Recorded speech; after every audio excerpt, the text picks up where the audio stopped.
Pakistan's situation was made even more bizarre after it was revealed that CNN published an article saying French intelligence confirmed Pakistan downed the French-made Rafale warplane that was being used by the Indian military. However, in another twist, the Times of India are saying the article is fake, despite the world's media reporting on the downed craft. The alleged retaliatory strikes by Pakistan came after India struck what they referred to as terrorist locations in Pakistan-held Kashmir yesterday.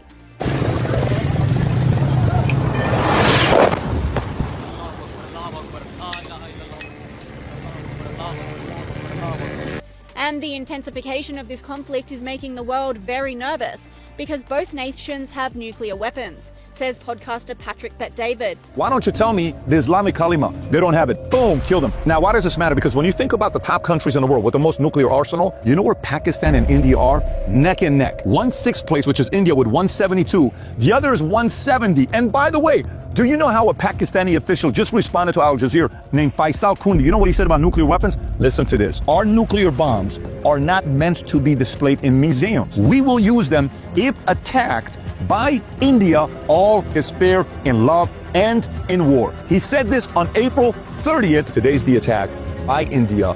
This could escalate like this. And the reason why this has happened, a lot of people are talking about going back to, hey, when you think about, is this like a World War III possibility? Because we can't have those two guys go at it. Or is this more like Cold War? What happened where Russia was communism and they were behind all the Korean War, Vietnam War, all the, even some of the war that was happening with the Iran-Contra, they're behind of it? Or is this more like, in this situation, China's behind everything because they're instigating Pakistan?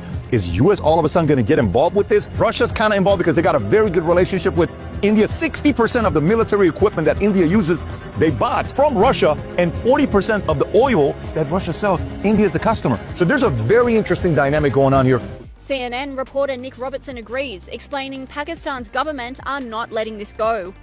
Yeah, we've heard a lot from government officials today, defence minister, the military officials speaking, and the Prime Minister. And the Prime Minister been on TV quite a lot, having a meeting with his National Security Committee, speaking to Parliament. But he gave an address to the nation a couple of hours ago. It was pretty kind of emotive stuff. And it was very clear.